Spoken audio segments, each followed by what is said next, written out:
Let me tell you, I've learned a thing or two from uploading and publishing over 1,000 videos to this YouTube platform. And in today's video, I'm going to break down some things that are really important to crossing that 100,000 subscriber milestone, getting that silver play button, and continuing to catapult that view and subscriber base so that you can make more money and gain more authority with your brand. I'm Marissa Romero, YouTube strategist here at RockPorch, and this video is not only going to help you grow more on your YouTube channel, but also as a byproduct, increase your commissions and sales with your RockPorch links. All right, so the first thing that I wanted to talk about is to focus on the output.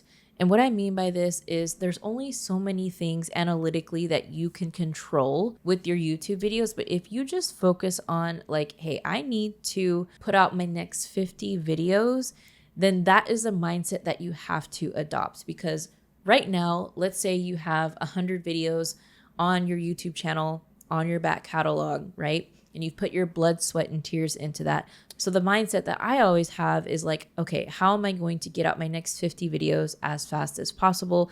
How am I going to continually level up my, everything on those videos? Like, how am I going to increase watch time? How am I going to keep building that muscle of getting better and better on camera so that my output can be fast and I can arrive at that milestone? Because I don't know how many views and how many subscribers I'm going to gain with my next 50 videos. All I know is that I want to get out my next 50 videos, my next 100 videos as fast as possible, but also like I want to enjoy them and do well and just love the game of outputting and creating the content, if that makes sense. And with that being said, the next thing I advise highly, if you haven't already, is really iron out your workflow. Okay, what I mean by this is your system. What is a system? I define a system as a repeatable assembly line of people, tools, and step-by-step processes. So one thing that I love doing is leveraging Asana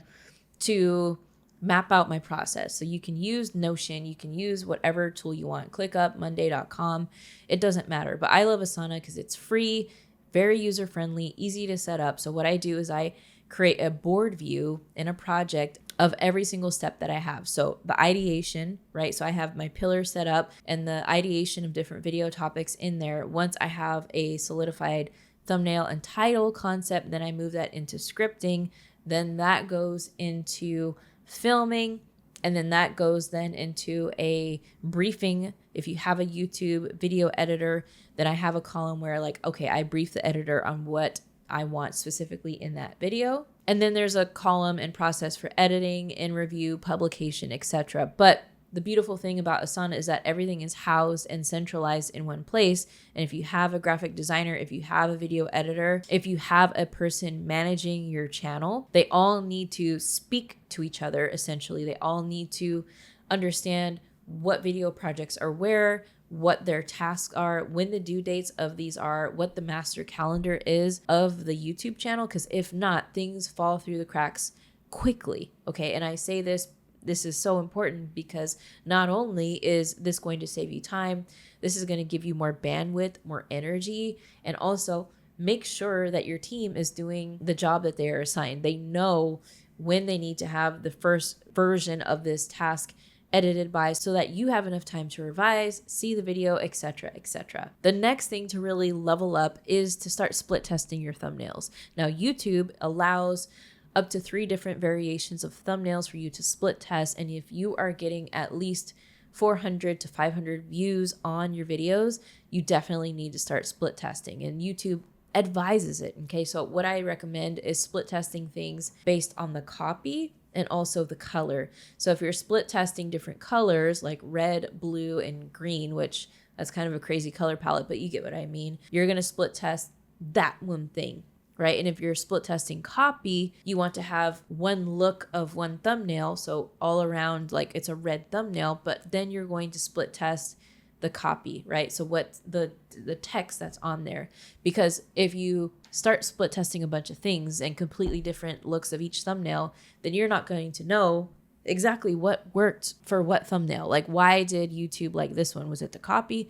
Was it the color? Was it the image? So you kind of got to get granular and split test one thing at a time. Okay. The next thing I would do is get friendly with different channels and creators in your niche. Like, how can you start a collaboration, not really co-collaboration, but a collaboration with creators where, hey, let's do a collab video on your channel where we kind of cross promote ideas and we post content on your channel, and then we can point to each other's channels and say like, hey, if you like this video, like, and the value we're getting, go ahead and follow so-and-so's channel, like the person that you have on your channel giving advice with you. And this is a way that I was able to grow my own channels. Was I found people like I was doing really good in giving advice on YouTube marketing, but I would talk to someone who was really good at paid ads or funnels, etc., etc. So cross collaborating is really good as well. The next thing I would say, and this is really important as well to driving more traffic revenue wise, like not only with your commissions and sales, but also with your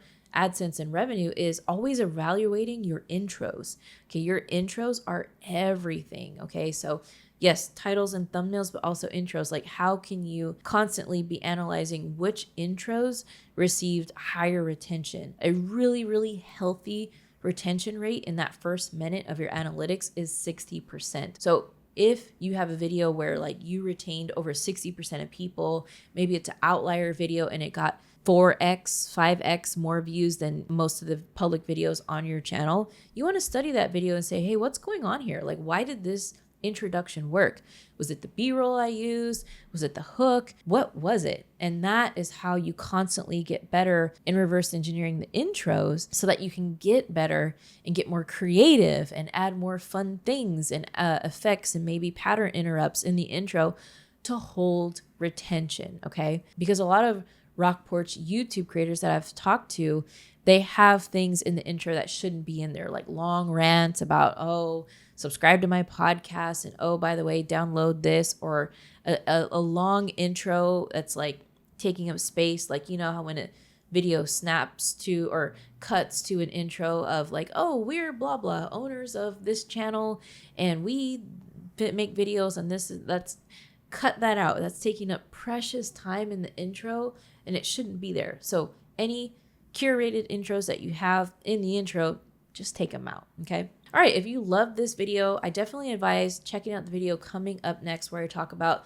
the 5 hacks to boost your affiliate income with YouTube. So check that video out. It starts right here. Just click right here.